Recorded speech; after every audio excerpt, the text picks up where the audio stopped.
याद होगा कुछ अर्सा पहले मैंने एक चीज़ कही थी कि अगर भारत की तरफ से foreign minister doctor Jaishankar, NSA Doval या कोई ऐसा डेलीगेशन रशिया जाता है, तो ये समझिएगा कि भारत ने formally Ukraine Russia peace process पे काम करना शुरू कर दिया।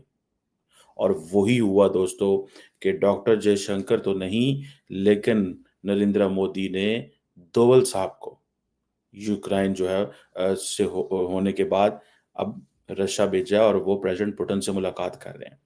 प्रेसिडेंट पुतिन से मुलाकात करने का मकसद ये है कि ये कहा जा रहा है कि आओ आगे की तरफ चलें। मैं तो ज़ाती तौर पे ये समझता हूँ कि this is on the request of Ukraine, this is on the request of the US. लेकिन आज की जो डिस्कशन है ना दोस्तों, ये थोड़ी ऊपर वाली डिस्कशन है कि ठीक है जी, कि नरेंद्र मोदी साहब जो हैं, उन्होंने दोवल को भेजा रशिया। वो गए तो वहाँ पे थे, जो एनएसएस की मीटिंग हो रही है, ब्रिक्स की, जिसके ऊपर कल आपने थोड़ी-सी बात भी की थी। लेकिन असल चीज़ ये है, एक आपने चीज़ नोट नहीं की, अगर मैं आपको वो कर सकूँ। मैंने आज तक अजीत डोभाल को किसी हेड ऑफ गवर्नमेंट के साथ या हेड ऑफ स्टेट के साथ इस तरह बात करते नहीं देखा। एनएसए डोभाल और प्रेसिडेंट पुतिन ने थोड़ी-सी जो डिस्कशन की है वो पब्लिक में आई है। नॉर्मली ऐसी डिस्कशन पब्लिक में नहीं आती। आप देखें कि जब अजीत डोभाल बोल रहे हैं, I wish I can play that video here.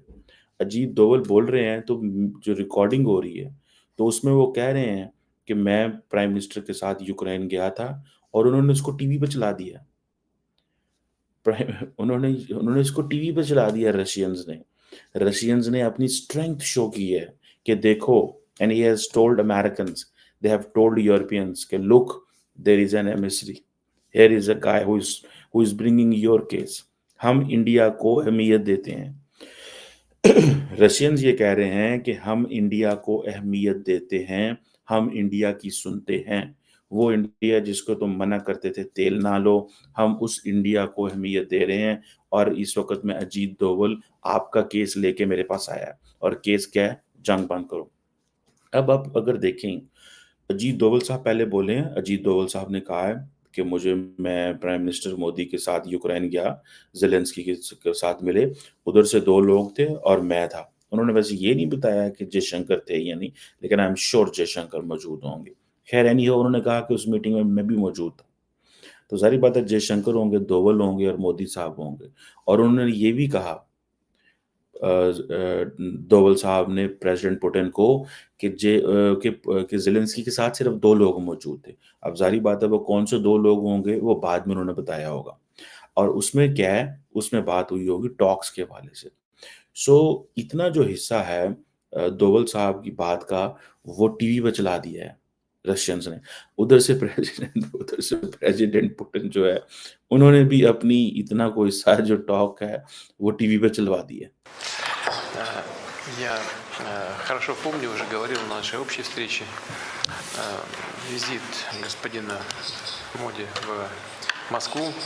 Должен сказать, что не только сам визит прошел очень успешно, но и работа, развернутая по его итогам, идет весьма содержательная и как раз теми темпами, о которых мы с премьер-министром и договаривались. Наше особое привилегированное стратегическое партнерство набирает обороты, набирает силу, чему мы только рады. Мы рады и успехам Индии в строительстве, укреплении своей государственности, в развитии экономики, которая происходит под руководством премьер-министра Моди. А вопросы безопасности всегда были и остаются в числе наших приоритетов. И мы благодарны вам за то, что вы приехали в Петербург. В прошлом году встреча происходила в Москве. Благодарны вам за то, что вы этот диалог поддерживаете с индийской стороны. И мы ждем господина Моди в Казани. Я предлагаю провести и двустороннюю встречу 22 октября в Казани провести встречу для того, чтобы подвести итоги нашей совместной работы по реализации договоренностей, достигнутых в ходе его визита в Москву, ну и наметить перспективы на ближайшее будущее. Передайте, пожалуйста, господину Моди, хорошего друга, большой привет и самые наилучшие पожелания. आपको कभी ऐसी चीज नहीं मिलेगी, और वो भी कि head of government and head of state के सामने बैठे हों और किसी मुल्क के एनएस से आके आपको बता रहा हो कि हाँ जी, उस वक्त बेसिकली प्रेसिडेंट पुतिन जो है वो खेल रहा है। खेल क्या रहा है कि लुक, इंडिया को आप मना करते थे, India can play a neutral role. Basically Putin साहब जो देखे ना, तो अगर सच्ची देखा है तो पुतिन साहब इंडिया का जो कद काठ है बड़ा कर रहे हैं। यहाँ पे इम्पोर्टेंट चीज़ जो है ना दोस्तों, वो ये है समझने की कि एक तरफ अमेरिका इंडिया का कद-काठ बड़ा करना चाहता है, रशिया भी इंडिया का कद-काठ बड़ा करना चाहता है। भाई कद-काठ बड़ा करना ही होता है ना, they are giving them relevance. वो इंटरनेशनल पॉलिटिक्स में, इंटरनेशनल पीस डिप्लोमेसी के अंदर they are giving relevance to India. अगर ये इंडिया डील करवाने में कामयाब हो जाए, अगर इंडिया ये डील करवाने में कामयाब हो जाए, तो समझ लें कि अमेरिकन्स बेसिकली चाहते हैं कि चाइना वो ना कर सके जो वो चाइना का वो रोल नहीं चाहते। वो समझते हैं कि चाइना जो फॉर एग्ज़ाम्पल सऊदी अरब और ईरान का जो रिप्रोच में कराया था, डायलॉग कराया था, तो वो समझते हैं कि इंडिया को हम वो रोल दें, क्योंकि इंडिया हमारा एक ट्रस्टेड पार्टनर है, हम उसके साथ बात कर सकते हैं। ठीक है? लेकिन आपको इस चीज़ का अंदाज़ा होना चाहिए, a country which got independence 77 years earlier, now is in a great power politics, is in a great power politics। Great powers जो हैं उसके पास आके बैठी हुई हैं।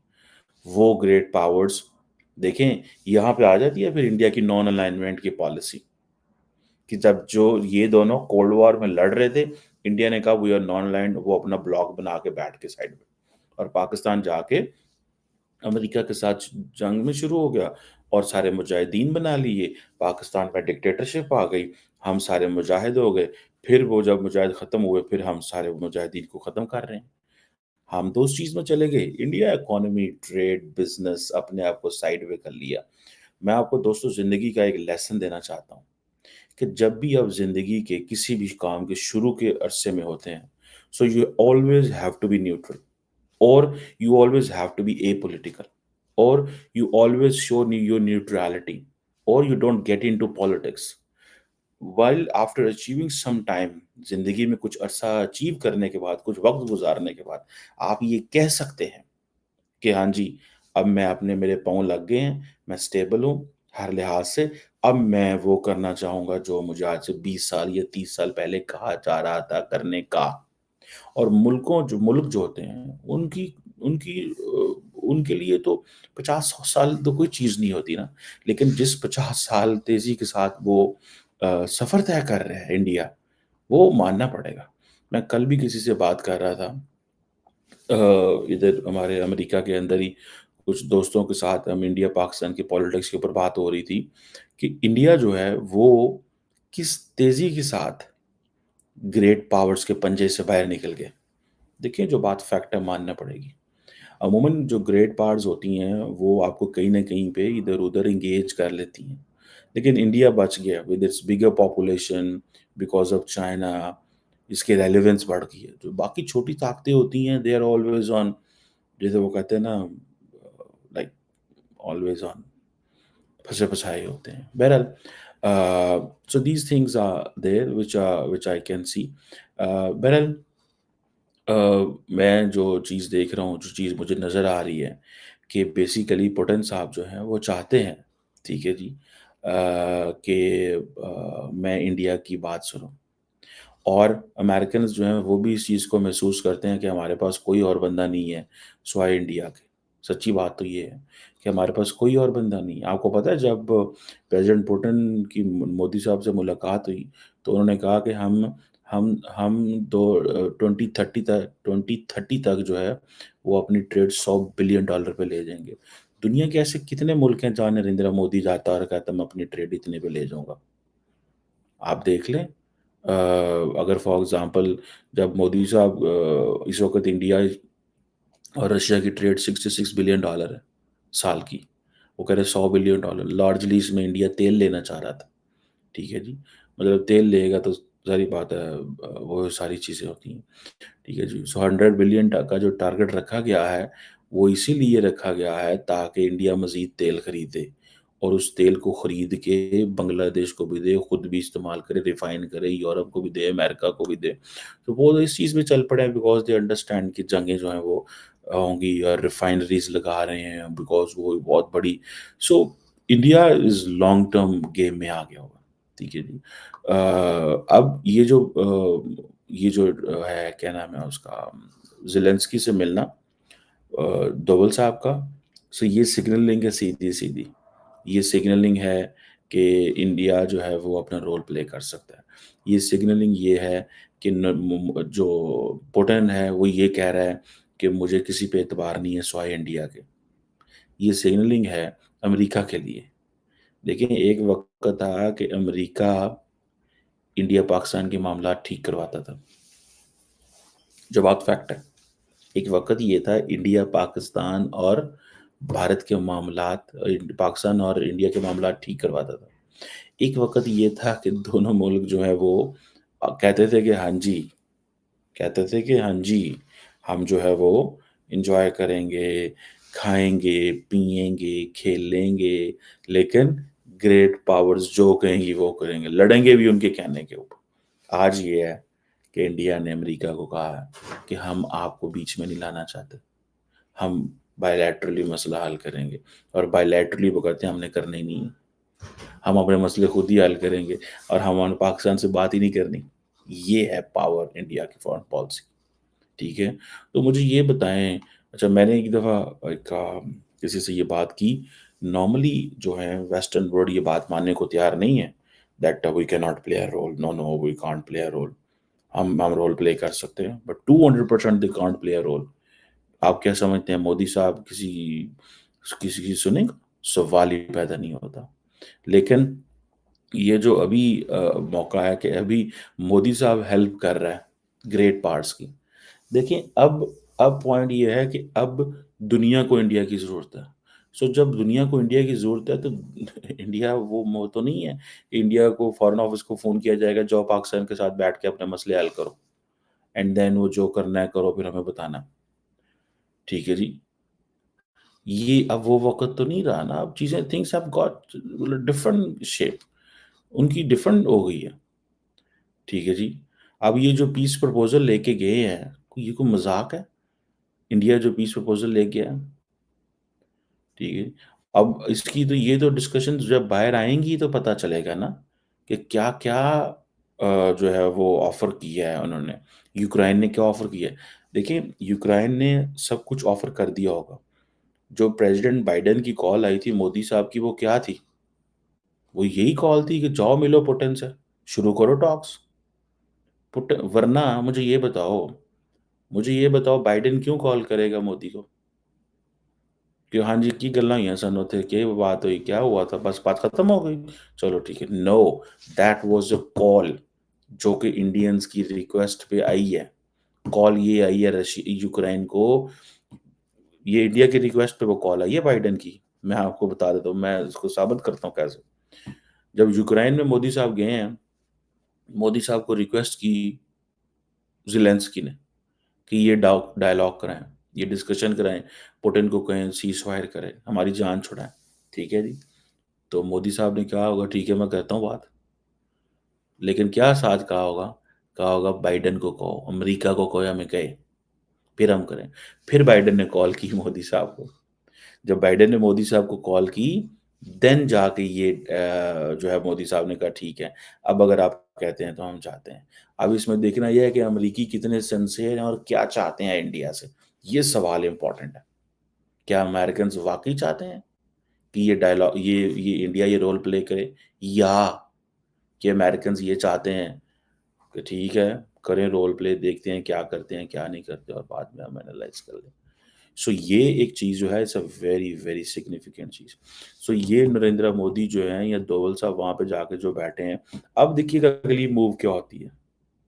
क्या अगली अगर तो पुतिन से सफिशिएंट चीज़ें मिल गई, तो ज़ाहिर बात है जो हुआ, तो फिर डॉक्टर जयशंकर या डोवल साहब, ठीक है, अब कोई और चैनल खोल लेंगे, वो वापस यूक्रेन जाएँगे या वो अमेरिकन से मिलेंगे।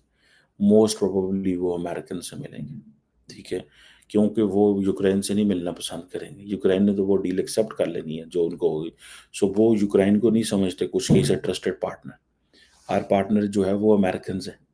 सो इसलिए वो अमेरिकन से अब बात करेंगे। सो अब आप देख लीजिएगा कि या टेलीफ़ोन पे दोवल की जैक सलिवन से बात होगी या बल्कि देख लें सितंबर आ गया।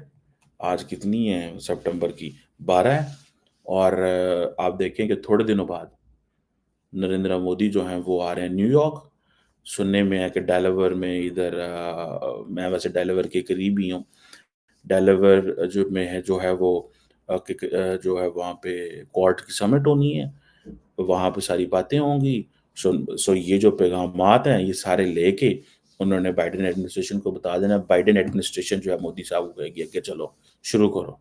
सो जो पुतिन आज बताएगा वो ठीक 10-12 दिन बाद इंडिया प्रोसेस करके सारा कुछ बात कर करा के वो अमेरिकन्स के साथ शेयर कर देंगे। फिर अमेरिकन्स जो बात कहेंगे फिर जो है वो इंडिया जो है वो रशिया से कर सकता है। सो ये देखें ये एक बड़े लेवल पे इंडिया का रोल भाई बढ़ गया है, देखना पड़ेगा। India is in a global diplomacy, India is in a global peace process के अंदर इंडिया का रोल बढ़ गया। ये आपके सामने है और ये इंडिया के फ़ोरफ़ादर्स ने जो नॉन अलाइनमेंट की पॉलिसी शुरू की थी, ये उनको दाद देनी पड़ेगी। और हम जाके कहीं एक जगह बैठ जाते हैं, फिर दूसरी जगह बैठ जाते हैं, हम उसकी कीमत अदा कर रहे हैं। जिन्होंने जिन्होंने वो नहीं किया, वो कीमत अदा नहीं कर रहे। सो हमने एलीट बनाई, उन्होंने एलीट नहीं बनाई, उन्होंने कॉमन मैन बनाए हैं। उन्होंने एलीट बनाई है थ्रू बिज़नेस एम्पायर्स। लेकिन उस बिज़नेस एम्पायर की तो वो तो बिज़नेस एम्पायर्स तो बनानी पड़ती हैं ना फिर। बिज़नेस एम्पायर बढ़ेंगी तो लोगों को रोज़गार जाएगा ना। हमने एलीट बनाई पॉलिटिकल, शैलो, हल्के लोगों को एलीट बनाया। स्टेट के रिसोर्सेज़ उनके डिस्पोज़ल पे लगा दिए। हर चीज़ उनको दे दी, स्याह और सफ़ेद कर दो, कॉन्स्टिट्यूशन को रद्दी में फेंक दो। मतलब this is what we did in the past. So वो ये कर रहे हैं कि उनका एक सीधा रोल है और वो उस रोल को पायदान एन्जॉय कर रहे हैं। और ये आप देखें कि वो मुझे समझ नहीं आ रही थी कि ये कहाँ मुलाकात हो सकती है। लेकिन अब मैं समझ गया हूँ कि ये जो मुलाकात है, ये होनी है अमेरिका के अंदर। क्योंकि क्वाड समिट हो रही है ना, उसके ऊपर भी बात करेंगे कि ये क्वाड समिट क्या करने जा रही है। वी डोंट नो ये क्वाड समिट क्या करेगी, ठीक है? क्योंकि क्वाड समिट जो है वो कोई मज़ाक थोड़ा ही होता है। उसमें भी आपको पता है जापान के प्रेसिडेंट जो हैं किशिदा, ये उनकी आखिरी एक ग्लोबल समिट है। सुनने में आ रहा है कि वो यूएन जनरल असेंबली में भी खिताब नहीं करने जा रहे। ठीक है जी। सो ये चीज़ें हैं अब पता चलेगा it's just matter of days अगर इंडिया ये रोल प्ले कर पाया एक एहसन तरीके से तो ये इंडिया की पहली ग्रेट पावर पॉलिटिक्स के अंदर एंट्री होगी। ये पहली दफ़ा अमेरिका और रशिया को जो है वो जोड़ने के काबिल इंडिया होगा, ठीक है? आज देखें आज देखिए अमेरिकन्स को अच्छा बा बा ऊपर से जो मर्ज़ी कहें, लेकिन अमेरिकन्स ये एक चीज़ कह सकते हैं, there is a one country who can help us is India.